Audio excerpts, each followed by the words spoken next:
Regular டிசைருக்கு safety upgradation கொடுத்து tour S வேரியண்டா Maruti இந்த வண்டியை மார்க்கெட்ல லான்ச் பண்ணியிருக்கிறாங்க. ரெகுலர் டிசைர் கூட கம்பேர் பண்ணும்போது கமர்ஷியல் மற்றும் டூர் பர்பஸுக்கு ஏற்ற மாதிரி வண்டியோட இன்டீரியர் மற்றும் எக்ஸ்டீரியர்ல சில மாடிஃபிகேஷன் பண்ணி இந்த டூர் எஸ் வேரியண்ட்டை மாருதி மார்க்கெட்ல கொடுத்துருக்குறாங்க. இந்தியாஸ் ஃபர்ஸ்ட் ஸ்பீட் லிமிட்டிங் டாக்ஸியாகவும் இந்த டூர் எஸ் வேரியண்ட் இருக்குது. சேஃப்டி பர்பஸ்க்காக வண்டியோட மேக்ஸிமம் ஸ்பீடு பார்த்தோம்னா 80 கிலோமீட்டர் போகிற மாதிரி செட் பண்ணியிருக்கிறாங்க.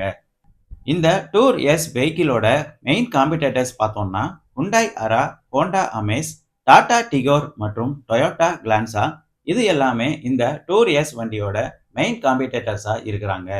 காம்படிட்டர்ஸ் கார்ஸ் கூட கம்பேர் பண்ணும்போது பிரைஸ், ரிலையபிள் மற்றும் ஃபியூல் எக்கனாமி கொடுக்குற ஒரே வெஹிக்கிள் அப்படின்னு பார்த்தோம்னா அது இந்த டூர் எஸ் மட்டும்தாங்க.